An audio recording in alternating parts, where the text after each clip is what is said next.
Nama Tuhan Yesus, kami berdoa. Amin. Bapak Ibu Saudara sekalian, ada 3 hal yang kita butuhkan di dalam kehidupan kita saat ini, yaitu kesembuhan fisik, kesembuhan relasi, dan kesembuhan rohani. Nah, saya juga saat ini lagi butuh kesembuhan fisik, Bapak Ibu Saudara sekalian. Jadi mungkin ada yang dengar suara saya mulai bindeng-bindeng, ini saya mulai meler-meler, mulai kena radang. Dan setiap kita juga butuh ya kesembuhan fisik. Berapa ada yang sedang sakit, butuh supaya bisa kembali pulih, kembali sehat. Ada juga yang membutuhkan kesembuhan relasi. Mungkin beberapa waktu terakhir ini merasa relasi dengan saudara seiman mulai renggang, ada sedikit konflik, ada sedikit masalah, dan itu perlu ada rekonsiliasi. Dan ada di antara kita juga membutuhkan kesembuhan rohani. Mungkin ada beberapa yang merasa, Tuhan, saya saat ini sudah melayani Engkau, jadi pengurus, jadi majelis, saya aktif membantu kegiatan gereja, bahkan di luaran saya juga sudah mengabarkan Injil, saya setiap hari sudah merenungkan firman, tapi kok rasanya masih kosong ya dalam hati ini gitu. Nah, kita membutuhkan 3 kesembuhan ini Bapak Ibu Saudara sekalian. Dan pastinya kalau berbicara tentang kesembuhan fisik, kita akan mengonsumsi obat, pergi ke dokter, cari cara bagaimana kita cepat sehat. Tapi kesembuhan relasi dan kesembuhan rohani ini akan kita bahas di dalam Yakobus 5 ayat 13 sampai 20. Bapak Ibu Saudara sekalian, di perikop ini Yakobus mengajak setiap kita untuk belajar 2 hal. Yang pertama tentang doa dan yang kedua tentang pengakuan dosa. Sama-sama doa, DOA, dan satunya dosa. Ada huruf DOA juga, tapi beda satu huruf. Mari kita sama-sama memahami dan mempelajari bagian ini. Bapak Ibu Saudara sekalian, di bagian doa, Yakobus di ayat yang ke-13 sampai 14 mengatakan, kapan saja sih kita harus berdoa? Di ayat yang ke-13 dikatakan, kalau ada seseorang di antara kamu yang menderita, baiklah ia berdoa. Ini merujuk kepada perikop sebelumnya di ayat yang ke-10. Yakobus 5 ayat yang ke-10 di sana dikatakan, saudara-saudara, turutilah teladan penderitaan dan kesabaran para nabi yang telah berbicara demi nama Tuhan. Di sini tidak dijelaskan mendetail menderita itu seperti apa sih. Tapi setiap kita memahami penderitaan itu mungkin bisa saja karena kondisi ekonomi yang sedang bermasalah. Mungkin saja relasi suami istri, orang tua anak, mertua menantu sedang tidak baik-baik saja. Jadi kita merasa menderita. Menderita itu merasa kayak berat sekali ya beban ini. Nah, Yakobus di sini mengajak setiap jemaatnya maupun kita di zaman sekarang untuk berdoa. Dan di bagian berikutnya, kalau ada seseorang yang bergembira, baiklah ia menyanyikan pujian. Nah, di sini Yakobus mengatakan kalau bergembira menyanyikan pujian. Nah, Bapak Ibu Saudara sekalian, puji-pujian lagu-lagu yang kita nyanyikan, khususnya lagu-lagu rohani ya, Bapak Ibu Saudara sekalian, itu merupakan salah satu bentuk kita berdoa juga. Jadi kayak lagu yang sudah kita nyanyikan tadi ya, seindah siang disinari terang, cara Tuhan mengasihiku. Artinya kita bersyukur, kita bergembira karena Tuhan memelihara kita, karena di pagi hari bisa melihat matahari, beberapa hari terakhir kita bisa menikmati hujan, udara dingin. Itu puji-pujian yang kita naikkan dan itu merupakan salah satu bentuk kita berdoa. Dan di ayat yang berikutnya, di ayat yang ke-14, kalau ada seseorang di antara kamu yang sakit, baiklah ia memanggil para penatua jemaat supaya mereka mendoakan dia serta mengolesnya dengan minyak dalam nama Tuhan. Kalau kita sakit, kita diajak untuk memanggil para penatua jemaat. Artinya ketika kita sedang sakit, kita info kepada pengurus gereja. Untuk apa? Untuk mendoakan. Nah, Bapak Ibu Saudara sekalian, terkadang di sini kita salah persepsi ya. Saat kita sakit, udah kita yang afdol itu udah panggil majelis aja, kalau enggak panggil hamba Tuhan aja supaya didoakan, supaya doanya manjur. Sebenarnya ayat ini bukan mengarah ke sana Bapak Ibu Saudara sekalian, tetapi ini berbicara tentang komunitas.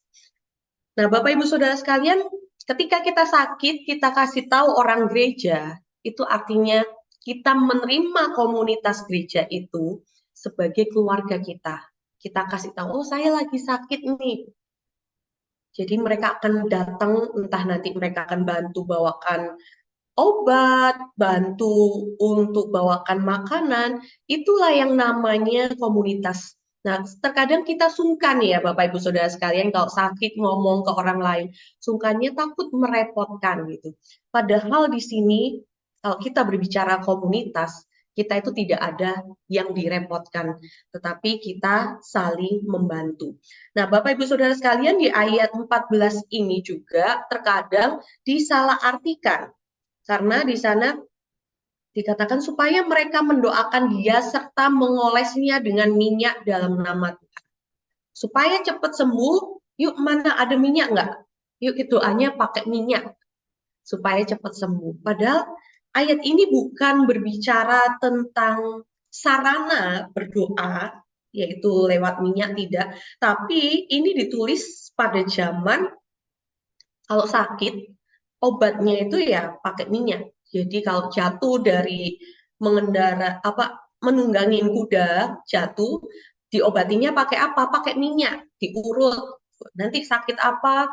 Sakit kepala pakai minyak obatnya. Nah, jadi ayat ini mengajak setiap kita untuk memahami bahwa bukan dengan minyak kita sembuh, tidak, tapi ayat ini mengajak kita kalau kita sakit, kasih tahu orang di gereja supaya kalau kita tidak mampu pergi berobat sendiri, mereka akan bantu kita untuk mengajak kita berobat, kasih tahu kita tempat berobat yang cocok itu yang mana. Jadi ayat ini bukan berbicara seperti gereja-gereja lain dengan minyak urapan kita bisa sembuh. Tidak, Bapak Ibu Saudara sekalian. Bapak Ibu Saudara sekalian, Yakobus di sini menekankan untuk setiap musim kita harus berdoa. Mengapa? Karena doa itu adalah landasan dan pegangan hidup kita.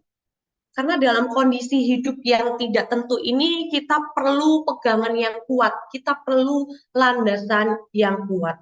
Saat kita menderita, kita tidak tahu penderitaan ini akan bertahan lama atau bertahan singkat, kita tidak ada yang tahu. Maka dari itu kita butuh pegangan yang kuat, yaitu lewat doa. Saat kita bersuka cita, saat kita bergembira dengan berkat Tuhan, anugerah Tuhan, kita tidak tahu apakah orang-orang di sekitar kita juga bisa bersyukur dengan sukacita yang kita miliki. Kita harus tetap menjadikan doa itu landasan dan pegangan hidup kita.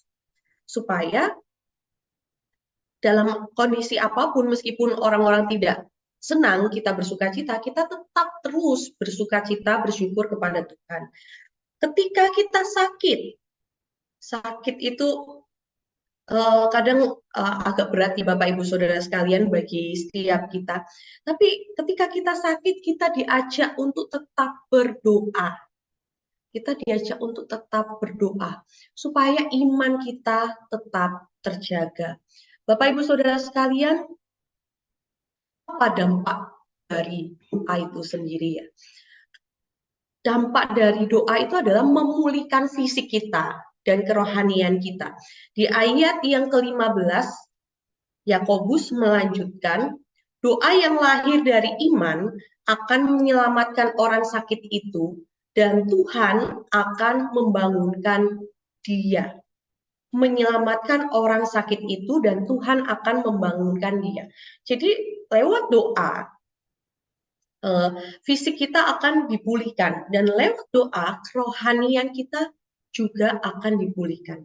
Tapi Kak, ini saya sudah sakit beberapa lama, sudah didoakan dari cucu saya yang paling kecil udah doakan sampai hamba Tuhan sudah doakan, tapi fisik saya nggak pulih-pulih nih Kak. Kok kayaknya Tuhan nggak mengerti ya kondisi saya yang sakit ini kok tidak dipulihkan, tidak dikasih kesehatan. Bapak Ibu Saudara sekalian, Yakobus di sini mengajak setiap kita ketika kita yang mendoakan maupun kita yang didoakan harus memiliki iman. Jadi bukan yang mendoakan saja yang punya iman yang besar, tetapi yang didoakan juga harus memiliki iman. Dan meskipun fisik kita belum pulih, tapi ingatlah bahwa kerohanian kita juga dipulihkan. Mungkin fisik kita saat ini masih lemah, tapi ingatlah kerohanian kita yang harus pulih. Mungkin kita berharap fisik kita selama di dunia ini kembali pulih, kembali sehat, sehingga kita mengesampingkan kerohanian kita.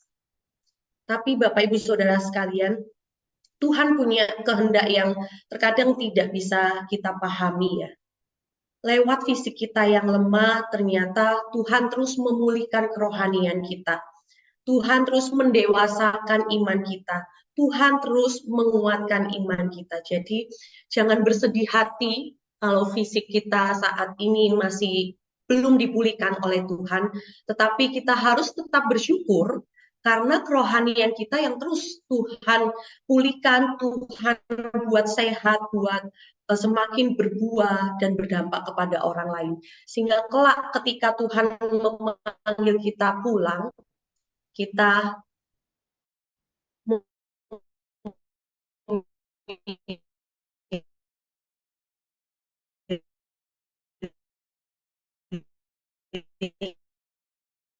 untuk menjalani kehidupan yang terkadang tidak tentu musimnya. Dan lewat doa itu juga, baik fisik maupun kerohanian kita akan semakin dipulihkan oleh Tuhan. Nah, bagian yang kedua, kita akan belajar tentang pengakuan dosa. Nah, di dalam ayat yang ke-15b sampai 16a, Yakobus mengatakan, jika ia telah berbuat dosa, dosanya itu akan diampuni. Karena itu, hendaklah kamu saling mengaku dosamu dan saling mendoakan supaya kamu sembuh. Kita diajak untuk mengaku dosa. Bapak Ibu Saudara sekalian, waktu saya masih kecil, ibu saya tuh bilang, kalau kita kesal sama orang, kita harus mengampuni. Kalau kita berbuat dosa, buat salah dengan orang lain, kita harus minta maaf. Kenapa? Karena itu berdampak kepada fisik kita juga. Nantinya akan timbul sakit inilah, itulah, inilah, itu. Gara-gara kita tidak mengampuni, gara-gara kita tidak meminta maaf kepada orang lain. Bapak Ibu Saudara sekalian, hal ini terjadi, kadang fisik kita lemah itu terjadi karena kita terluka akan sikap orang lain maupun kita melukai orang lain. Jadi ini fisik kita sakit itu bisa jadi karena kita terluka karena tindakan orang lain ataupun kita melakukan melukai orang lain. Bapak Ibu Saudara sekalian, di dalam ibadah minggu ataupun persekutuan-persekutuan yang ada, terkadang kita menyelipkan pengakuan dosa.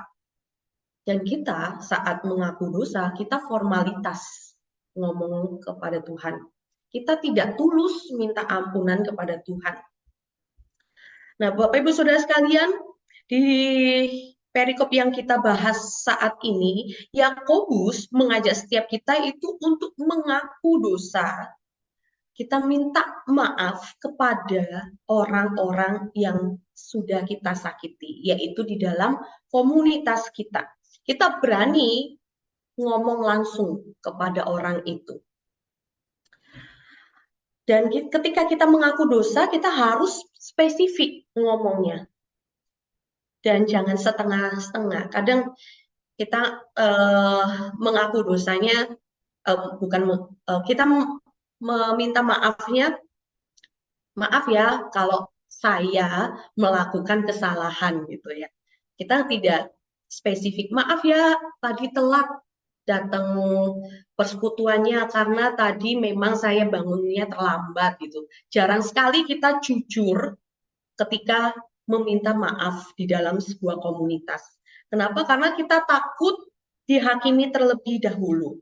Bapak Ibu Saudara sekalian, kejujuran dan keterbukaan itu sangatlah dibutuhkan di dalam sebuah komunitas. Nah, Bapak Ibu Saudara sekalian, minggu lalu di Persekutuan Amasiatins, kami tuh baik Amasiatins maupun Youth Ministry setelah pelayanan kami ada namanya evaluasi pelayanan. Jadi kami akan menyampaikan persiapannya seperti apa, kendalanya apa, tadi di waktu pelayanan seperti apa. Jadi ini sudah biasa kami lakukan, dan minggu lalu ada salah satu anak Amasiatins yang melayani. Minggu sebelumnya dia datang persekutuan itu terlambat. Persekutuan udah mau selesai dia baru datang gitu. Dan dia bilang, maaf ini karena bangunnya kesiangan, baru bangun jam 10 kurang, terus perjalanan ke gereja cukup panjang gitu. Dan minggu depannya dia pelayanan, tepatnya minggu lalu, dia memperbaiki kesalahannya itu. Jadi karena dia pelayanan, dia datang jam 9. Saya sangat kagum karena dia tahu dia salahnya apa dan dia memperbaikinya seperti apa. Kemudian setelah pelayanan, dievaluasi itu dia menyampaikan, kalau maaf ya, saya baru mempersiapkan pelayanan Hamin sehari gitu. Dan dia bukan hanya ngomong maaf gitu, tapi dia menjelaskan alasannya. Karena saya baru sempat mengerjakannya kemarin, karena seminggu ini lagi ujian, fokus sama ujian. Nah, Bapak Ibu Saudara sekalian, ini merupakan salah satu contoh pengakuan keterbatasannya, kesalahannya, pengakuan dosanya di depan umum, khususnya dalam komunitas kita di dalam gereja ini. Bapak Ibu Saudara sekalian, ketika kita mau mengakui kesalahan kita, terkadang kita sudah pusing sendiri dengan pikiran dan hati kita. Saya takut nanti Pak Robert marahin saya kalau saya ngaku saya terlambat. Saya takut nanti majelis nggak kasih saya jadwal pelayanan lagi. Saya takut nanti dicap bukan orang Kristen dewasa dan lain sebagainya.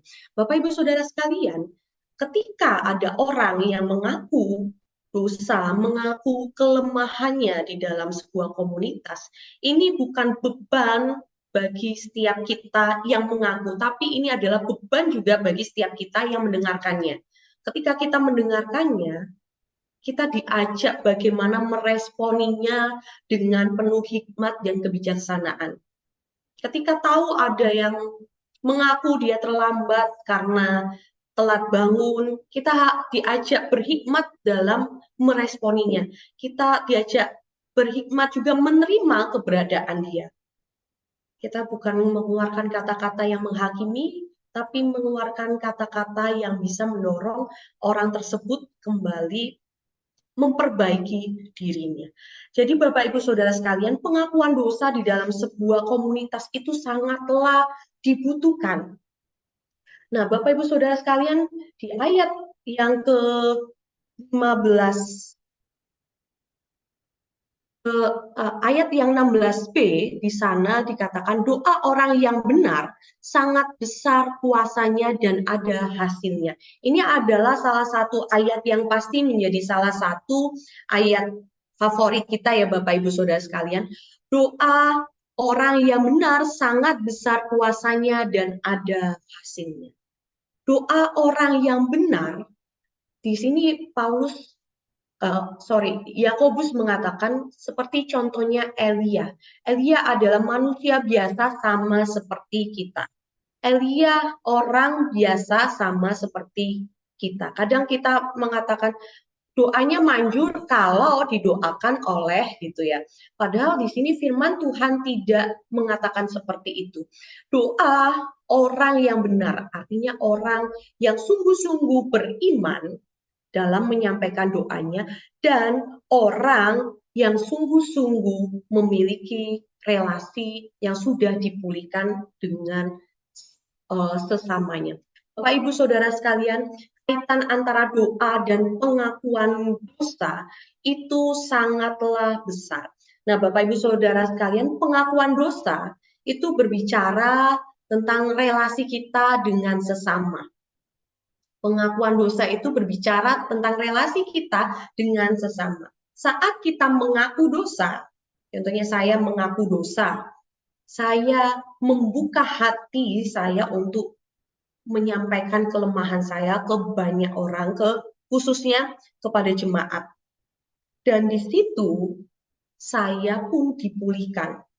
Dipulihkan karena saya sudah mengaku dosa saya di hadapan jemaat, dan saya pun menyadari saya lemah dan butuh bantuan dari orang lain untuk bangkit.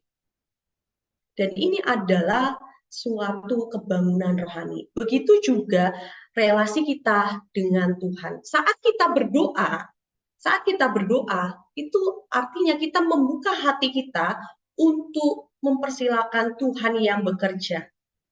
Saat kita berdoa, kita menyampaikan Tuhan silakan Engkau yang bekerja. Dan saat itu jugalah kita dipulihkan. Doa dan pengakuan dosa ini sama-sama berbicara tentang membuka hati dan sama-sama kita mau dipulihkan. Nah, Bapak Ibu Saudara sekalian, kalau kita sulit sekali mengaku dosa, minta maaf kepada orang lain, kita sulit mengakui bahwa kita ini lemah, itu adalah penghambat doa kita. Doa itu kan berbicara bahwa kita mau minta Tuhan yang berperkara di dalam pergumulan kita. Itu gambar salib ini menggambarkan Kristus. Kalau salah satu sisinya terhambat, maka nggak jadi salib, Bapak Ibu Saudara sekalian. Kalau kita benar-benar memiliki relasi yang baik dengan sesama kita, samping. Atau begitu sebaliknya, kalau kita terbuka dengan Tuhan, tapi relasi kita dengan sesama kurang baik, ya udah garis lurus ke atas aja. Seperti yang Yakobus bilang, doa orang benar sangat besar kuasanya dan ada hasilnya. Kalau kita benar-benar beriman kepada Tuhan, tapi relasi dengan sesama kurang baik, ya nggak ada hasilnya. Jadi doa dan pengakuan dosa ini sangatlah penting di dalam kehidupan kita. Bapak Ibu Saudara sekalian, doa orang yang benar sangat besar kuasanya dan ada hasilnya. Bapak Ibu Saudara sekalian, Kristus adalah teladan doa yang sempurna. Kristus adalah contoh bagaimana dia setia berdoa, berdoa bagi orang yang sakit, berdoa membangun relasi dengan Allah Bapa, berdoa bagi orang yang menganiaya dia. Kristus selalu membawa dalam doa. Kristus juga adalah dasar pengampunan melalui salib. Melalui salib ini Kristus menyatakan bahwa dia mengampuni setiap orang yang menghina dia, yang tidak menganggap kehadirannya. Dan Kristus juga yang membangun komunitas yang saling menopang. Komunitas yang saling menopang. Bapak Ibu Saudara sekalian, kalau kehidupan kita tidak ada doa yang kuat, maka kita akan hilang arah. Kalau hidup tidak mau mengampuni orang lain, kita akan kehilangan dasar kasih itu. Dan kalau hidup kita tidak mementingkan komunitas atau tidak mau terlibat dalam komunitas, maka kita tidak tahu tujuan hidup kita. Maka dari itu Yakobus di ayat pasal 5 ayat 19 dan 20 mengatakan, saudara-saudaraku, jika ada di antara kamu yang menyimpang dari kebenaran dan ada seseorang yang membuat dia berbalik, tahuilah bahwa siapa yang membuat orang berdosa berbalik dari jalannya yang sesat, ia akan menyelamatkan jiwa orang itu dari maut dan menutupi banyak dosa. Inilah yang dinamakan komunitas. Komunitas yang saling mendoakan adalah komunitas yang siap dipulihkan secara rohani dan relasi. Bapak Ibu Saudara sekalian, mari kita mengambil sikap berdoa. Mari kita mengingat kembali apakah kita sudah sungguh-sungguh mengaku dosa di hadapan Tuhan secara jelas. Tuhan, ternyata saya kemarin sudah menghalangi berkat dari pegawai saya. Saya sudah membalikkan kebenaran. Saya sudah memfitnah dia.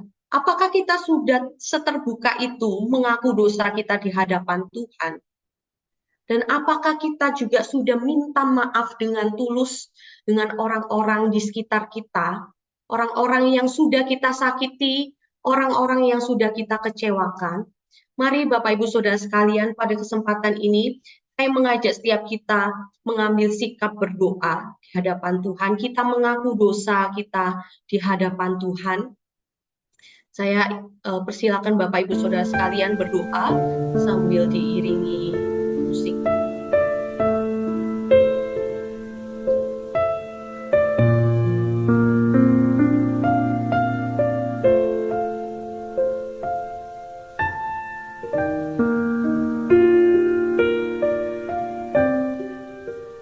Silakan Bapak Ibu Saudara sekalian berdoa di hadapan Tuhan.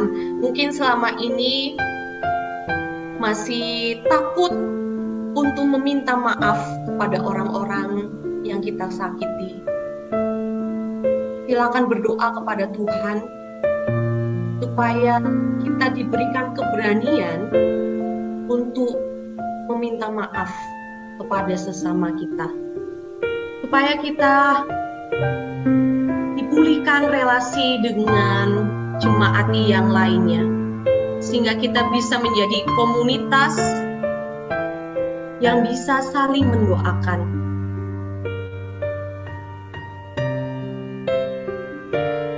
Supaya setiap doa-doa yang kita naikkan tidak terhambat hanya karena kita masih memiliki kekecewaan dengan hamba Tuhan, majelis, pengurus, dengan jemaat, dan orang-orang yang ada di sekitar kita lainnya, baik keluarga, rekan kerja, sahabat, dan lain-lain.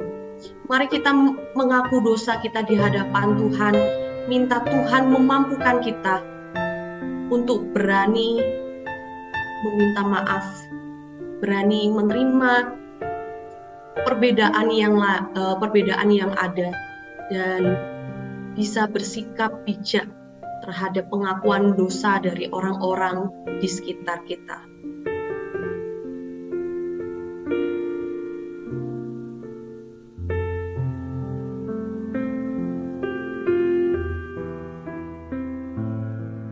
Tuhan Yesus, pada kesempatan hari ini kami mengaku dosa di hadapan-Mu. Ampuni kami jika kami terus-menerus menyakiti orang-orang yang ada di komunitas kami, baik di gereja, tempat kami bekerja, keluarga kami, maupun lingkungan kami.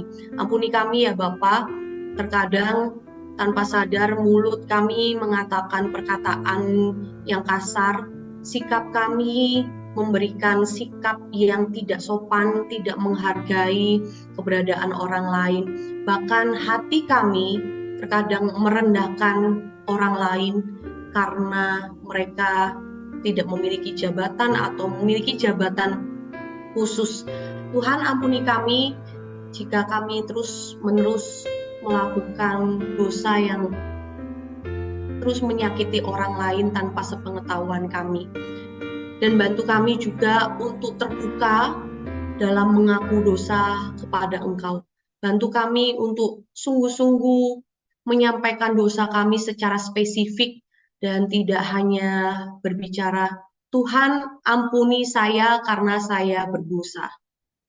Tetapi kami bisa menyampaikan dosa-dosa kami secara spesifik, supaya kami pun juga bisa melepaskan dosa-dosa kami dan mengampuni diri kami sendiri. Dan kami juga berdoa, biarlah Engkau bantu kami mengampuni orang lain yang terus-menerus menyakiti hati kami tanpa sepengetahuan mereka. Tolong Tuhan, bantu kami melepaskan pengampunan, sehingga kami pun memiliki hati yang dipenuhi oleh kasih daripada Kristus. Dan kami juga tidak memiliki penghambat di dalam setiap doa-doa kami. Inilah pengakuan dosa kami di hadapan-Mu ya Bapa. Biarlah Engkau sajalah yang memulihkan kerohanian kami dan juga memulihkan relasi kami. Hanya dalam nama Tuhan Yesus kami sudah berdoa. Amin. Bapak Ibu Saudara sekalian, ketika kita sudah mengaku dosa kita, kita memohon ampun kepada Tuhan atas segala dosa-dosa yang sudah kita lakukan, maupun meminta pengampunan bagi orang-orang yang bersalah kepada setiap kita. Mari kita juga mau berdoa bagi beberapa hal dan juga mau men-sharingkan pergumulan-pergumulan kita di dalam breakout room yang akan dipimpin oleh Kak Wahyu. Ya, shalom, selamat pagi Bapak Ibu. Jadi nanti kita akan dibagi di breakout room. Nanti ada eh, 4 penatua yang akan menjadi leader, pemimpin, dan juga nanti saya sama Kak Emima ya. Bapak Ibu bisa bisa masuk di breakout room yang sudah saya buat. Selamat join ke breakout room. Nanti setiap pemimpinnya yang akan memimpin apa yang akan didoakan.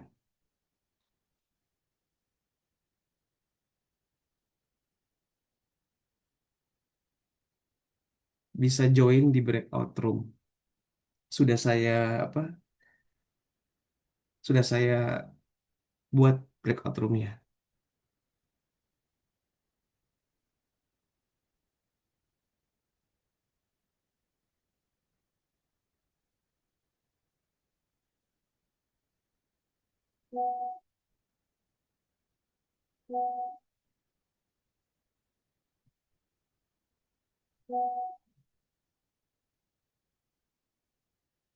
Pak Jamin, Bu Kirman, Bu Domo bisa breakout room pilih terus join ke breakout roomnya.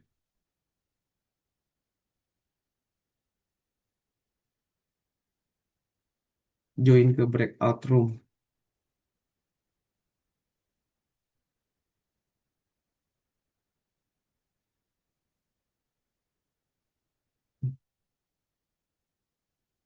Pak Jamin, Bu Hana, Oma Lois bisa join ke breakout room, Oma.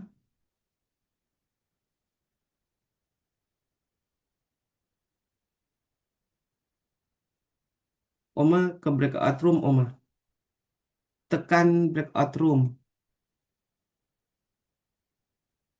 Nama Tuhan Yesus kami berdoa. Amin. Bapak Ibu Saudara, nama Tuhan Yesus kami berdoa. Amin. Bapak Ibu Saudara